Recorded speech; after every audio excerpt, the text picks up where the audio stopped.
Good morning, students. Now we are in disk management chapter. In my previous class, I have talked about FCFS disk scheduling, in which we have found that the read-write head will process the request in which they will arrive, or in first come first service basis method. We have solved a numerical problem how the disk head can satisfy or can access the request. We have seen its advantage. It was very easy to understand and implement. There was no starvation and can be used with less load. And we have seen its disadvantage.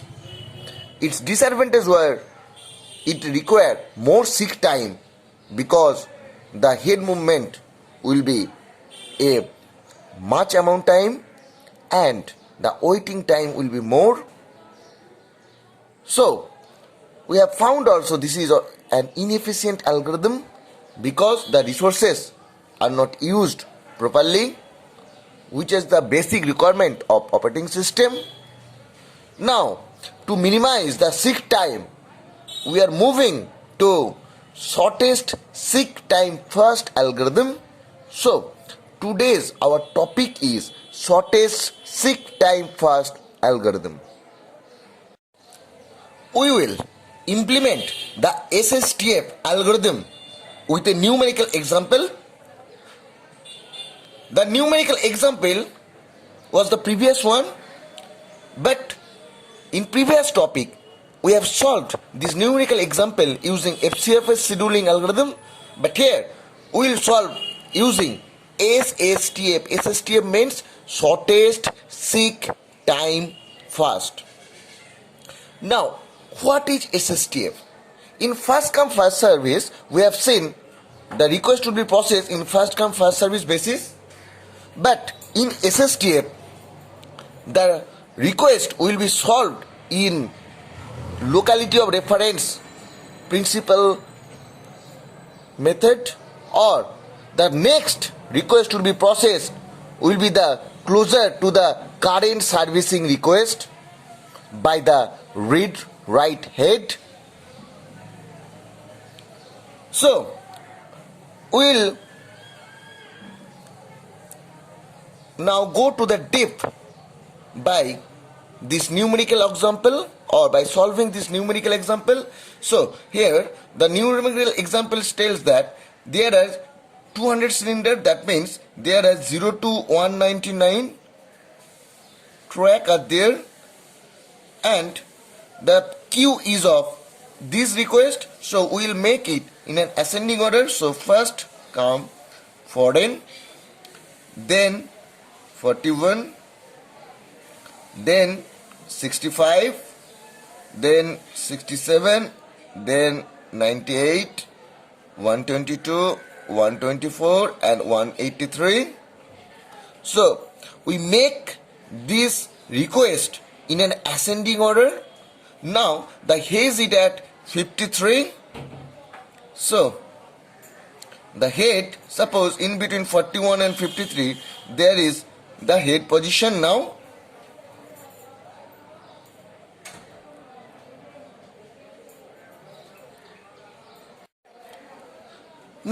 the head is at 53, the left hand request is 41 and the right hand request is 65. So there is a tie because 53 minus 41, the distance is 12, and here in the right hand side the distance is 12. So in which direction the head will move? The head will move to any one of the direction. So suppose the head is moved to this one from 53 to 65, that requires 65 minus 53, that means 12 head movements. Now 65, left hand side 41 and right hand side 67, so it will move to the 67. After that the head is at 67, the left hand side request is 41 and right hand side is 98. 98 minus 67, that is 31, and 67 minus 41, that is 26. So the head will move to this. Why? Because it is shortest seek time first. The next request will be processed based on the shortest seek time. So 67 to 41, this head will come to here. It will not go to 67 to 98. After 41, there are 14 and 98. 41 to 14, that is 27. But 41 to 98, that is greater than 27, so it will move to 14. Now, that require 41 minus 14, that means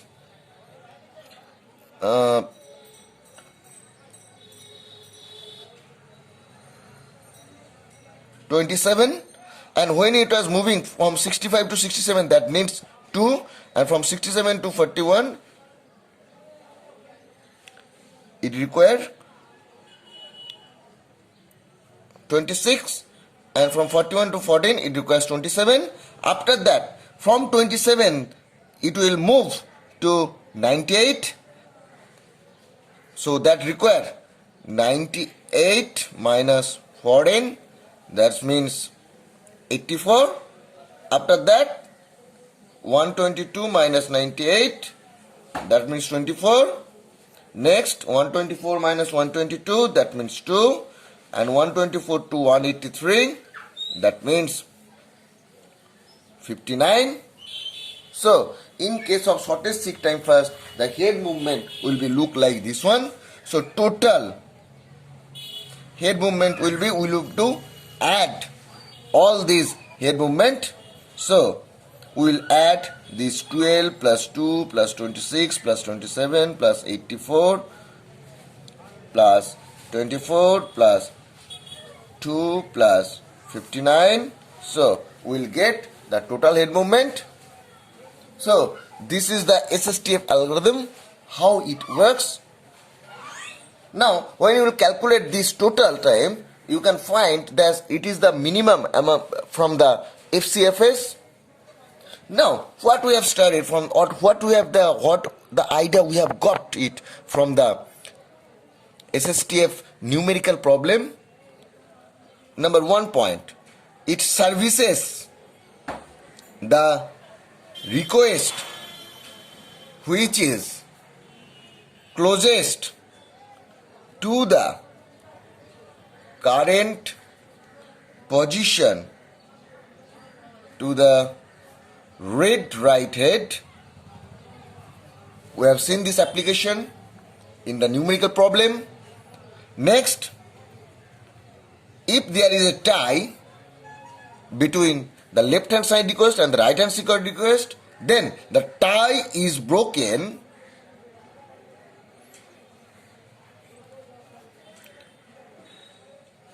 is the direction of head movement. Suppose the head is currently now at 67. In the left hand side it is 37, and it is in the right hand side it is 97.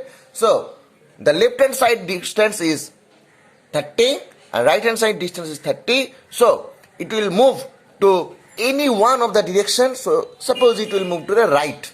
So 67 to 97, and when it at 97, suppose the left hand request is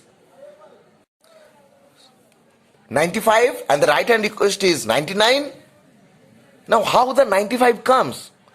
Because it can go in the run time. So when it has processed the 97, after that the 95 comes, or the track number 95 comes, and it has track number 99 on the right hand side.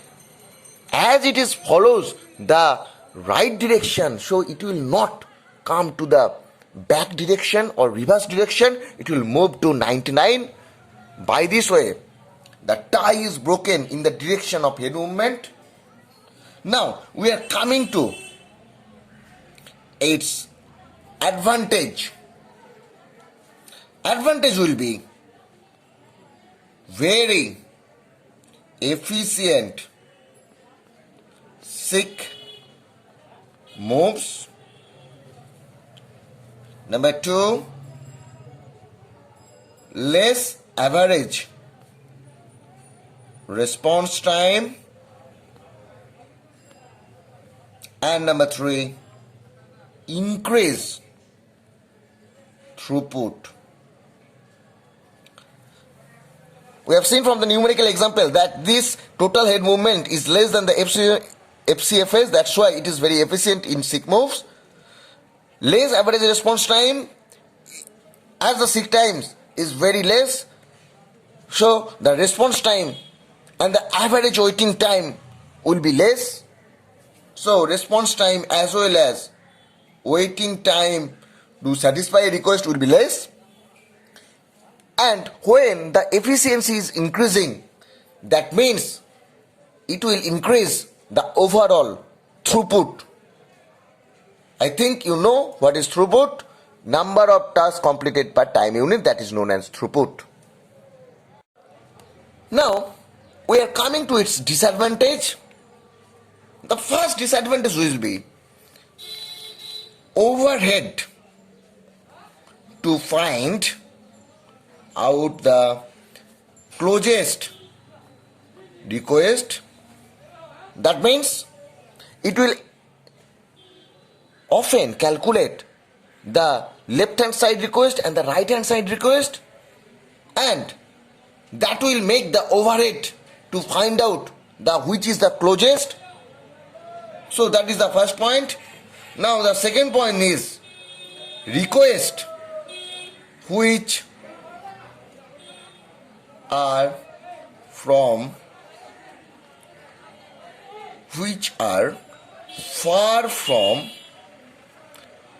head will starve. So in the second point I have written down that request which is far from the head will starve. From the SSTF algorithm you can see that the tendency is to satisfy a request whose address is near to its current address.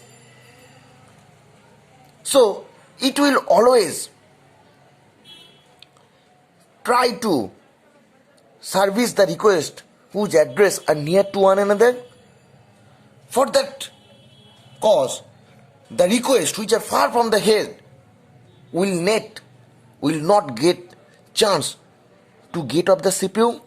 That means it will starve. That's why I have written down the second line's request which are far from the head will starve. Number 3, we can write it down here, high variance in response and waiting time. What does it mean by high variance? High variance means suppose the variance between the service time of the request that result in designing the system, because the time taken to satisfy 2 requests has a high variance.